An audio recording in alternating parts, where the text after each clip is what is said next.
a lovely good afternoon, and you're watching Melo Live with me, Valerie. And you're watching us live on Melo Media Facebook page and YouTube channel at Melo Media Zambia. Please like and follow our Facebook page and subscribe to our YouTube channel.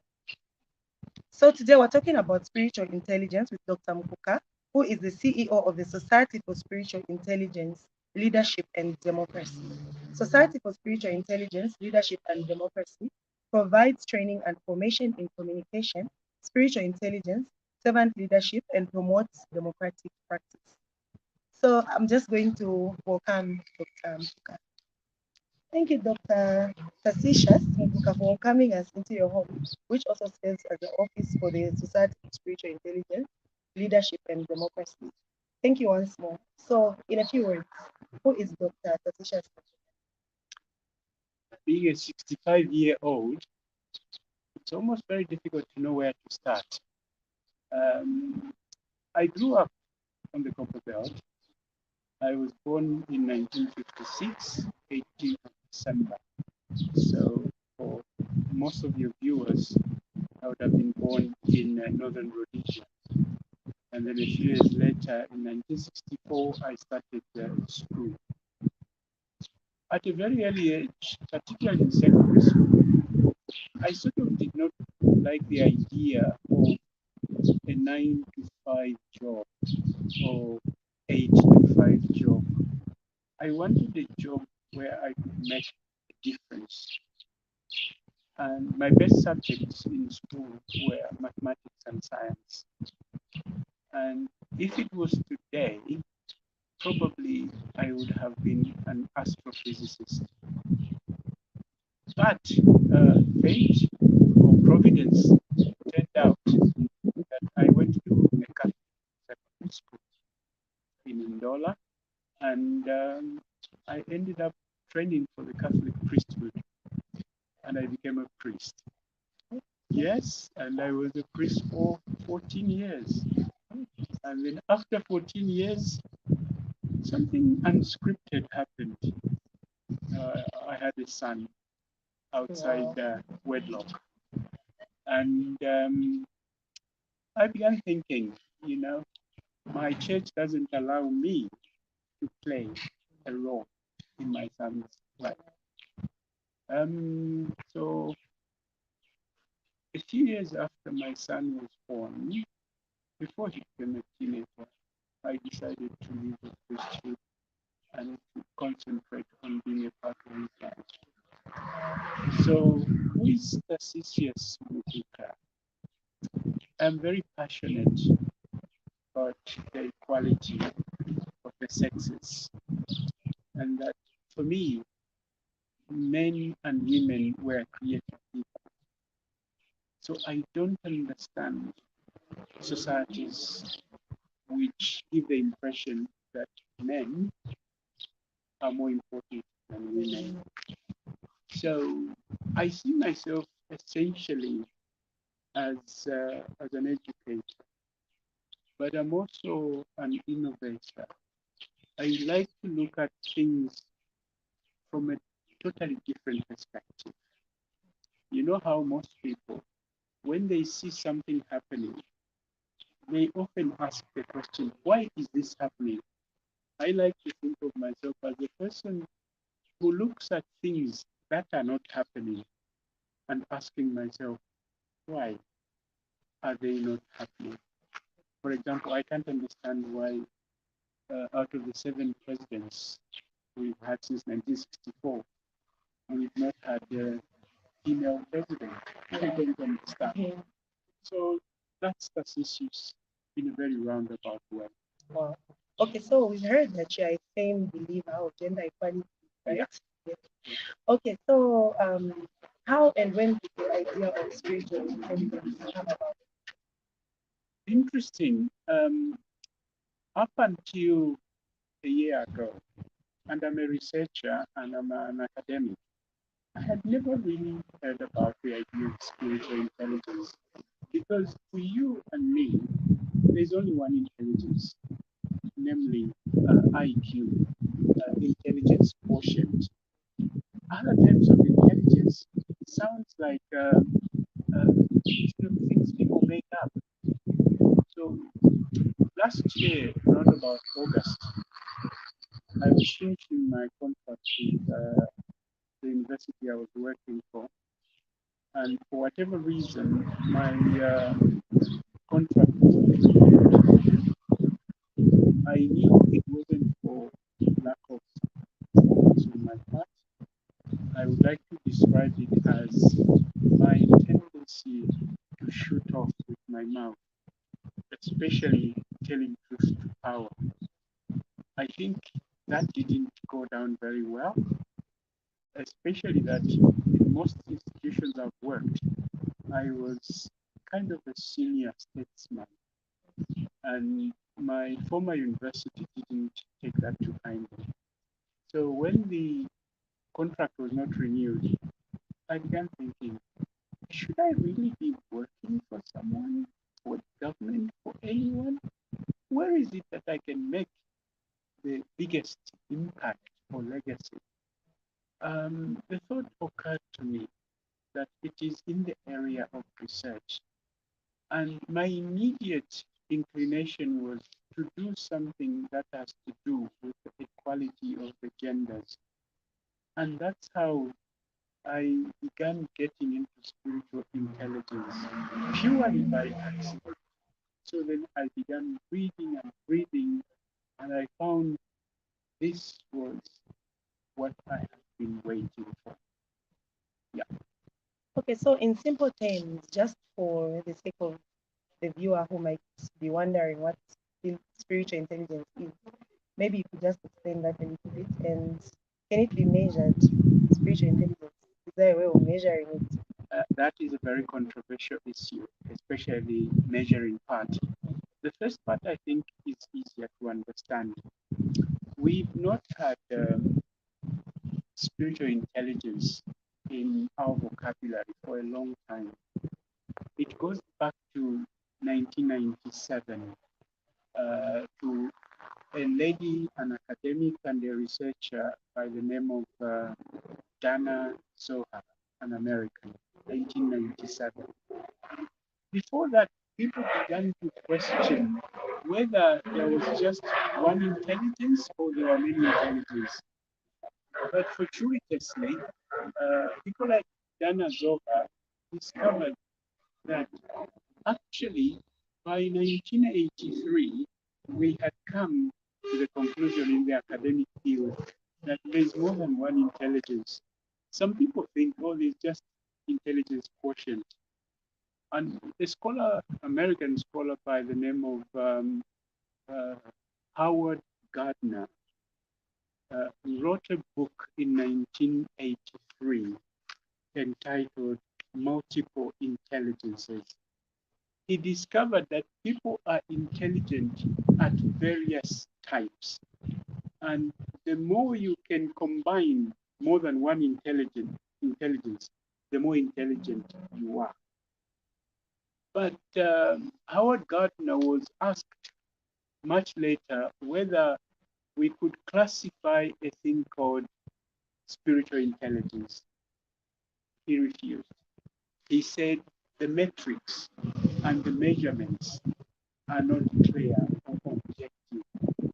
And he said, I would rather speak of existential intelligence, meaning an intelligence that helps you to understand about the bigger issues, such as why are we here? Where are we going? What's the purpose of the universe and us being here? These questions, according to recent scholars, deserve to be called spiritual intelligence. Can it be measured? At the moment, there are three main measurements, but you would have to say measurement in inverted commas. They are more like an inventory that you yourself go through. And if you are very honest, you can actually measure where your intelligence lies. And it gives you three options: low utilization of spiritual intelligence, average utilization of intelligence, and high utilization of intelligence. It is based on simple questions of the things that you think about, which are considered measurable. So they give you a scale, let's say, of 0 to 5. For example, one question might be, I often think about the afterlife. What happens after I die? That would be one measurement. So you yourself, if you are honest, you can plot yourself from 0 to 5 and ask yourself, how do I measure up between 0 and 5? Um, I personally thought I was a 4 out of 5. Yeah, partly because the nature of my work, teaching religious studies, these are questions that come up. But even as a person, I always think about this. So one test or one measurement has only 24 questions. And out of the 24 questions, you yourself can decide where you lie. And then out of that, there are suggestions on how you can improve in certain areas of your spiritual intelligence. So in terms of utilization, how someone is able to utilize their spiritual intelligence, would be able to tell who's more intelligent than the other in that area. You can. And the very fact that you ask this question tells me that your spiritual intelligence is actually a little higher than the ordinary person, believe it or not. Because I've been doing this now for a year and a half. You get a sense of the questions people ask, of their interests, and many other things. So it is possible to tell whether somebody has a high spiritual intelligence based on the number of issues they are occupied with. And let me make a clarification. This has nothing to do with faith in the Christian sense or any other sense. Even a person who does not believe in God can have spiritual intelligence, that they can connect to issues which are beyond the ordinary everyday issues or bread and butter issues, that they can think much more openly. And there are a lot of people who appear to be connected to the technical word is transcendent issues that go beyond the ordinary everyday issues. And strangely enough, this has nothing to do with your level of schooling. Yeah, my mother went up to grade 3 or grade 5 in the olden days, but I would describe her as a spiritually intelligent person because of her concerns for other people, concerns for humanity, concern for the future of the planet. When I arrived about a month ago or two, the first thing is my wife asked us to go for a walk. There's a river or a stream that borders the Natural Resources Development College. It's got to be one of the most polluted streams. And here we are, the Natural Resources Development, who are supposed to be keeping that for our future generations. My granddaughter is coming to visit for the first time. She's 1 year, 8 months. I would have loved to take her there for me to have a walk. But it is so polluted. So people who think about such things for me are spiritually intelligent. So I'm wondering whether some of our people who are in the business of safeguarding our environment and our shouldn't be thinking about that. But to be fair to them, they may be thinking that they are constrained by many other things. So there are many ways of telling whether somebody is spiritually intelligent or not. I have one basic measure, especially at the place of work. Um, when I arrived, and I deliberately don't want to mention my university by name, um, one thing that surprised me was how concerned, or almost predominantly, about when we are going to get paid. I thought they would be more concerned about, oh my God, I didn't have enough time to prepare the material. And when am I going to meet the students? And how best am I going to leave something behind? People would kind of, the first thing they would ask you, you arrive early in the morning. In my business, I'm thinking, because I have to run through a lecture each time before I begin. My friend is asking me, Doc, Zangena, as the money entered into the system. And I seemed to surprise them when I said, Zangena, where? How? Why? Because I knew if the money didn't come in today, it will come in definitely. Yeah. So at the moment, it's the business delivering the goods. So therefore, the sense of your job being part of who you are and part of what you can give to society rather than what you can get out of it, as John F. Kennedy would have said, that do not ask what America can do for you, but what you can do for America. And that, for me, distinguishes the academic who has spiritual intelligence and the one who doesn't. Okay, so I've seen the words leadership and democracy coming out a lot in this particular session. So I just wanted to ask, is there a link? What's the link between spiritual intelligence and leadership and democracy? Well, I'm glad you asked. Again, for me, the questions you are asked are not just professional. A spiritual intelligent person looks for connections. Yeah, you connect dots. The whole of life, the universe, you and I are connected to one single source. So, spiritual intelligence, leadership, and democracy. For me, first thing is when they began speaking about spiritual intelligence, they were not even speaking in a faith context. They were speaking in the context of business leaders. That the best business leader is the spiritually intelligent leader. Because what happens is that you can reduce most of our intelligences in three domains.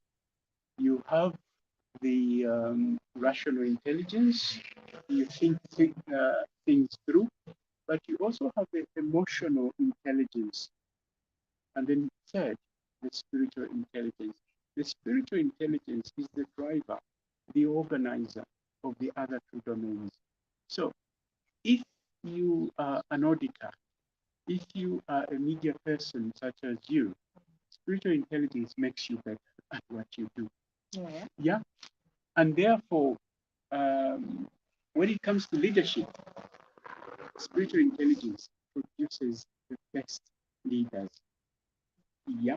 And you can tell among some of the presidents, whom I shall not mention, that the spiritual intelligence was extremely lacking because they tend to think, those who lack spiritual intelligence, more about how can we win the next votes. Yeah, that is a material thing. It's not a spiritual thing. I know of one president, again, who will remain unnamed. He invited a friend of mine, a consultant, to discuss how to bring Zambia forward.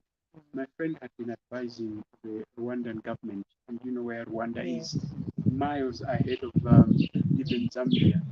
So as they were talking, this president lost interest and seems to have indicated to say, those things you are talking about won't work in Zambia because you are talking about the context of Rwanda coming out of a war.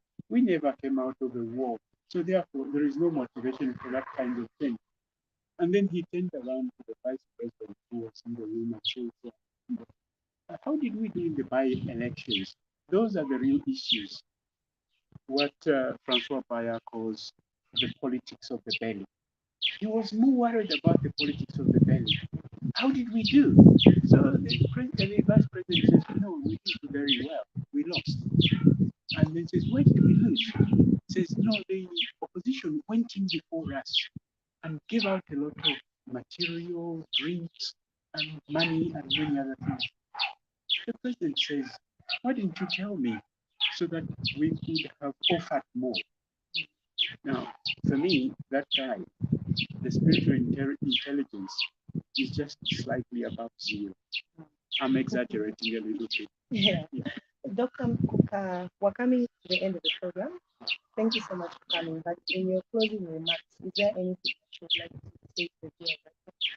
The main thing I would like to say to the viewers is that human beings are made of many parts, but these parts are supposed to function together. There is the physical aspect, there is the mental aspect, but there is also the spiritual aspect. So if these don't work together, a human being is not fully functioning. And that is why the point I forgot to mention in your previous question, how democracy fits in. It then makes people to make the right choices based on not how much I'm going to receive, but on the best candidate that we are providing. And in my view, we should, at some point in the future, when I'm gone and left this planet, we should be asking our candidates for office how spiritually intelligent they are. How do they consider the people as number one and not their own self-aggrandizement or making themselves bigger? So, to the viewers and to anyone who will access our interview, spiritual intelligence is for you. It's for everybody. It will make you a better parent, a better teacher, a better president, and a better everything or anything you can think of. Dr. Mukuka, thank you so much for this interview, and we hope to learn more about spiritual intelligence. Well, viewers, there you have it. That was Dr. Superstitious Mukuka from the Spiritual Intelligence and Leadership and Democracy Movement. Remember to follow our page on Facebook, Melo Media. Subscribe to our YouTube channel, which is also Melo Media. It's been your host, Valerie Banda.